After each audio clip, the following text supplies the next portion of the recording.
Good damn afternoon, Americans. Jericho Green here with you once again. Now, check this out. Drones used to be just toys, but today they're major business investments. They're used in AAA movies, they're vital for videographers, and they are even playing a part in wars. In fact, one major company ceased sales in Ukraine and Russia because of how effective they are. But if you want a drone, it's difficult to choose which one is right for you with all the options out there. That's why I'm personally a huge fan of Tactical Drone. The Tactical Drone uses an industry-leading 4K camera, automatic self-stabilization, and unmatched speed and maneuverability. It's perfect for recording adventures, getting cinematic shots, and aerial surveillance. But get this, Tactical Drones has taken my vlogs to the next level. It's been my favorite purchase of 2022. Imagine how cool having your own tactical drone will be. If you've been looking for the best-in-class drone, you'll love Tactical Drone. The creators behind Tactical Drone are running a Father's Day special that is extended throughout the entire month of June. Now is the only chance to get a tactical drone for up to 50% off. Go to myminidrone.com or visit the link below to get yours. So today, unfortunately, the people of Buffalo were hit with another tragedy. And that tragedy came in the form of our grandpa in chief, Mr. Bidenus Pervertus. So he took a trip to Buffalo to, of course, talk about the recent racially motivated mass shooting that took place. And this demon who pulled this off, who shot all those old people and that one young lady, Roberta Drury, killing them, and the three wounded people as well. He is a perfect candidate for what I've been calling for years now. Outsourcing our punishment. Our American stomachs cannot handle the punishment that this piece of shit is worthy of. The punishment he deserves. The state of New York does not even have a death penalty. So what's going to happen to this guy? He's only 18. He's getting life. So any hope of getting out is lost. So what's he going to do? He's going to go in there and become a better racist. He's going to get all buff. He might write some children's books. He's going to have all the snacks and shoes and food that he wants. He's going to get a TV. He's going to be living life. He's going to be the man. All the other white supremacists in there are going to be on his nuts. You just killed a bunch of black folks. You did it.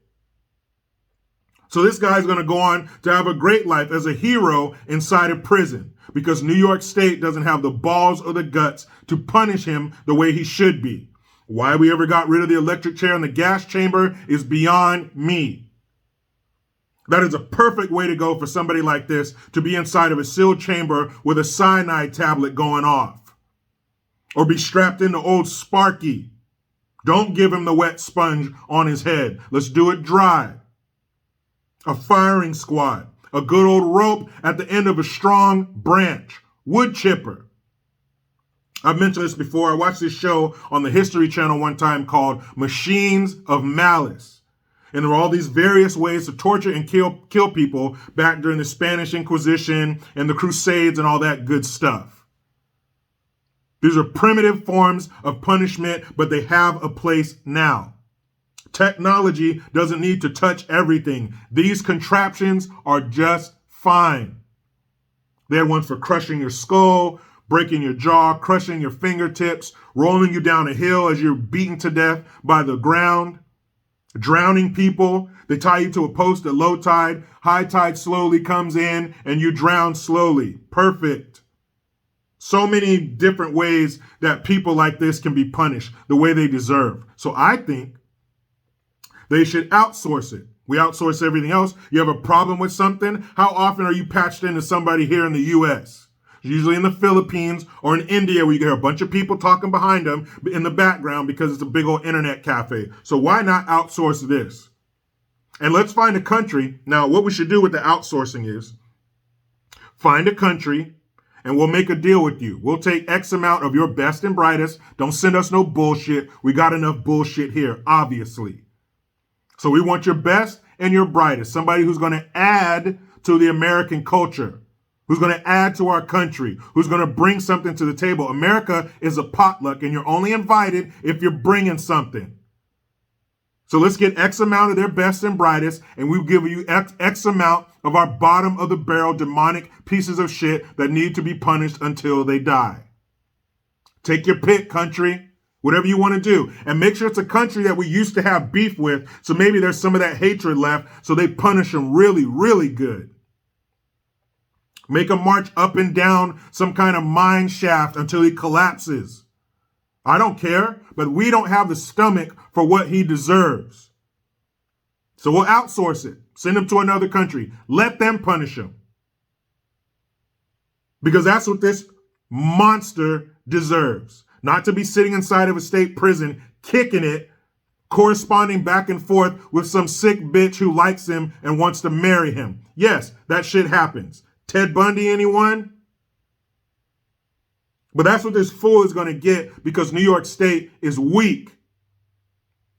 So Biden made his way to New York, to Buffalo, to give a speech. And I'll say this. This is the most coherent I've heard him in a long time. Now, what he was saying was a bunch of bullshit and lies. And there were some of the classic stumbling, fumbling over words, yes, that we've come to expect from the resident of 1600 Pennsylvania Avenue. Well, this was his most coherent. He remembered all the names of the people who died and special things about them. I was surprised. But one of the first things he said was to, I don't know if he was talking to the state senator or whoever, he said, "Thank you for your heart as well as your head." Don't know what that means. And, real quick before I get into this, because the president of the United States is in the town where a mass shooting took place. White supremacists shot a bunch of black people. Okay? He's there. He's on the ground lending his support, letting the people of that community know the might of the federal government is behind you. Just a couple questions though. Did President Biden go to Sacramento a couple of months ago when they had its worst mass shooting where 6 people of color were killed? You got 10 killed in Buffalo. You got 6 killed in Sacramento. Did the president go there? You know the answer. Hell no, he didn't go there. Why? Because the colors didn't line up. This Rubik's Cube of racism that they have, because you know when you complete a Rubik's Cube, all of the colors have to be right. And for them, the colors aren't right, so they don't give a shit.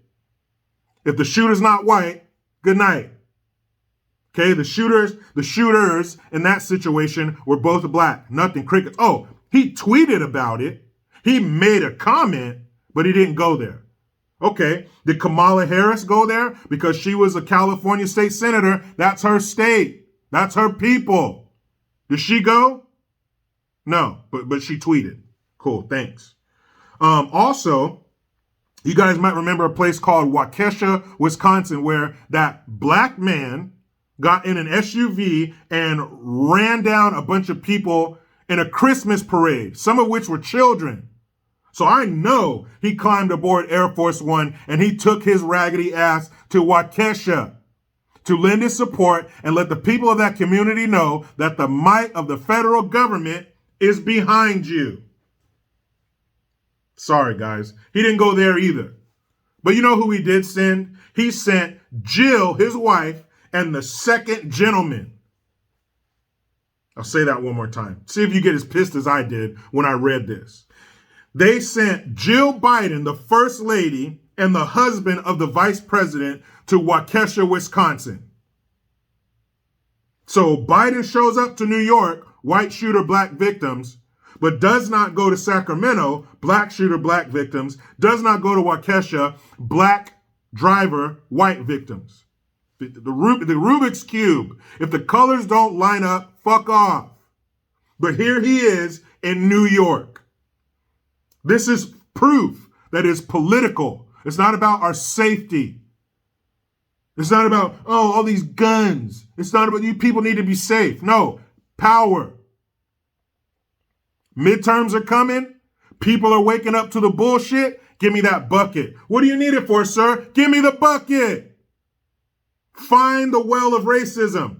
Throw that bucket in there. Pull it back up. That's the only thing that's going to save us. racism. It's not about us. It's about their power.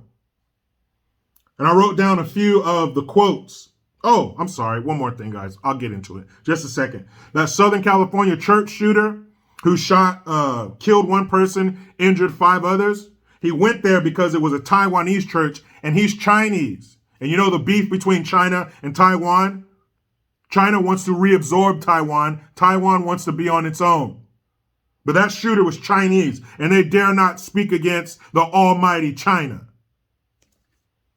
Anyway, so he said, white supremacy will not have the last word. Yeah, we know that. We've tackled white supremacy in this country. How many of you have ever ran into a white supremacist? Of course, he brought up Charlottesville. They just can't get that orange dick out of their mouth. Domestic terrorism. So this guy was a domestic terrorist. But no mention of that piece of garbage in New York in the subway. That wasn't a domestic terrorist. Oh, the colors, my bad. Shooter was the wrong color. He kept saying, no more, no more. Shut the fuck up about no more. Of course, nobody wants no more of this. Of course, no more. But that's not going to happen. That's not realistic. You were in the Oval Office or you were in the White House for 8 years. Where was all that no more bullshit? And why was the First Lady wearing a mask? Tell me. I thought we were past all this. Why is she still up there making us look weak as fuck wearing a mask? And he said, oh, again, remember in the speech he did when he was talking to that union in Chicago a few days ago, he said, this is going to sound corny. And then he recited part of the Declaration of Independence that he obviously did not remember. But he said it again. He said, this is going to sound corny. We are all children of God, life and liberty. That sounds corny. It's the second time he said it, that the ideals that this country was built upon are corny. Okay. And he says, we can address the relentless exploitation of the internet to recruit and mobilize terrorism. Here, let's get through all that. Let's read between the lines. We're cracking down on the internet. We're going to fuck with your freedom of speech because we can't allow people to be recruited on the internet. Leave people alone. You cannot legislate perfection. You cannot legislate peace and harmony. We are humans. We are the worst fucking thing this planet has ever seen, and we're always going to find a way to break ourselves up into different groups and hate each other. You're not going to stop that. What you need to do is not help it. And he says we have to refuse to live in a country where black people who are going about their weekly grocery shopping can be gunned down by weapons of war. One more time. We have to refuse to live in a country where black people who are going about their weekly grocery shopping can be gunned down by weapons of war. So you're calling an AR-15 a weapon of war. If we ever get in another war, if you have it your way, we will. I hope the enemy is only armed with AR-15s. Because if so, America is going to have one of the easiest ass whoopings they've ever handed out. AR-15s are not weapons of fucking war. I know they look cool and they're big and black, and maybe that's your problem with them. But those are not weapons of war. I'll tell you what is a weapon of war: an AK-47. Many American servicemen and women have been killed, have been cut down by the rounds from an AK-47, which is a 7.62. An AR-15 shoots a .223. If you put the rounds next to each other, don't ask Sheila Jackson Lee of Texas because she thinks the AR-15 shoot 50 caliber rounds. Look that shit up. But if you had a 7.62 against a .223, it would look like the 7.62 shit out the .223. Just so you know. But since you have such a hard on, which I'm sure is aided by some kind of medication, probably a little blue pill, since you have such a hard on for weapons of war, and AK-47 is a real weapon of war, it's a weapon that's been used in war, continues to be used in war, and there are plenty of black folks in this country who are cut down by them every year. Where is your bullshit speech about that? Since black folks shouldn't be cut down by weapons of war, where are you against that? Because it happens all the time. But those cases do not feed into their narrative. They want to take our guns and they want to control what we say to each other. Just like any other abuser. They want to disconnect you from your support. They want to disconnect you from people you can share ideas with and figure a way out of this bullshit that they've created. That's what they want. They could give a shit about those poor 10 folks who were murdered while they were trying to get groceries, birthday cakes for their grandson, snacks for movie night, snacks for some lady's husband who's in a nursing home. The youngest one, Roberta Drury, she would move back to take care of her brother who's suffering from cancer. Damn all of those people. That's not what it's about. I told you. He didn't show up to Sacramento. He didn't show up to Waukesha. But he's going to show up in Buffalo. Why? Because the colors line up. White shooter, black victims. If you listen closely, you can hear them.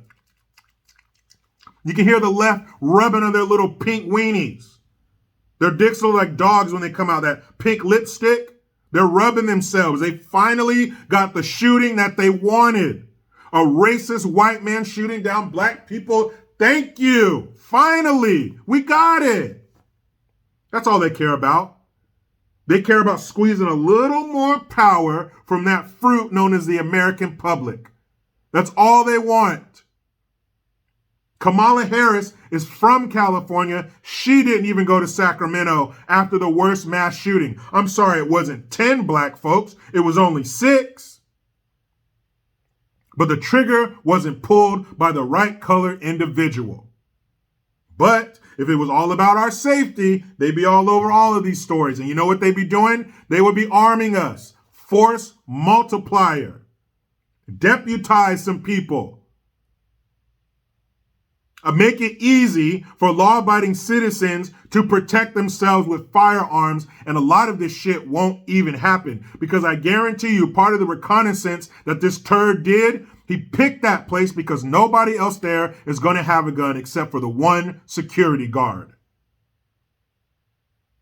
But if you knew that 7 out of 10 people inside of this structure had guns, you're not going in there because you can't watch them all, not especially in a grocery store. All these aisles, people in different parts of the store. You think somebody couldn't have rolled up behind him and got him in a soft spot? He wouldn't even have tried it there. That doesn't make any sense. Somebody shoots a bunch of American citizens and then you want to make it harder to arm the American citizens so they can protect themselves. You guys smell that? Oh, shit. What is that?